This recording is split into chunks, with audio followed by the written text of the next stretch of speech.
వరంగల్ జిల్లా వర్ధన్నపేట చైర్మన్ పీఠంపై ఉత్కంఠ నెలకొంది. మున్సిపాలిటీ ఫలితాలు హంగా మారడంతో చైర్మన్ చైర్ కోసం రాజకీయ ఎత్తుగడలు ముమ్మరంగా సాగుతున్నాయి.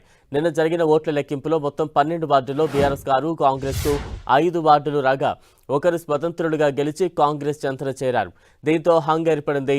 ఈ వ్యవహారంలో స్వతంత్ర అభ్యర్థి కింగ్ మేకర్గా నిలువగా ఎక్స్ అఫీషియో సభ్యుల ఓట్లతో చైర్మన్ పీఠం దక్కించుకునేందుకు ఇరు పార్టీలు రాజకీయ వ్యూహాలు మొదలుపెట్టాయి.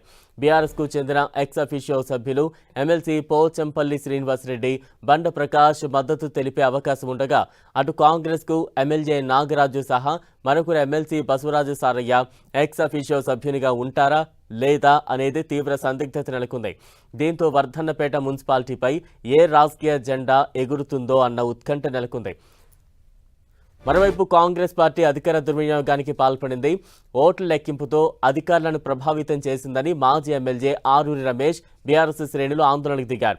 ఇదిలా ఉంటే 5వ వార్డులో స్వతంత్ర అభ్యర్థిగా గెలిచిన సిభారాణి రాజేందర్ను ఎమ్మెల్యే నాగరాజు వర్గేలు కిడ్నాప్ చేశారని తండావాసులు వరంగల్ ఖమ్మం జాతీయ రహదారిపై హైడ్రామా సృష్టించారు.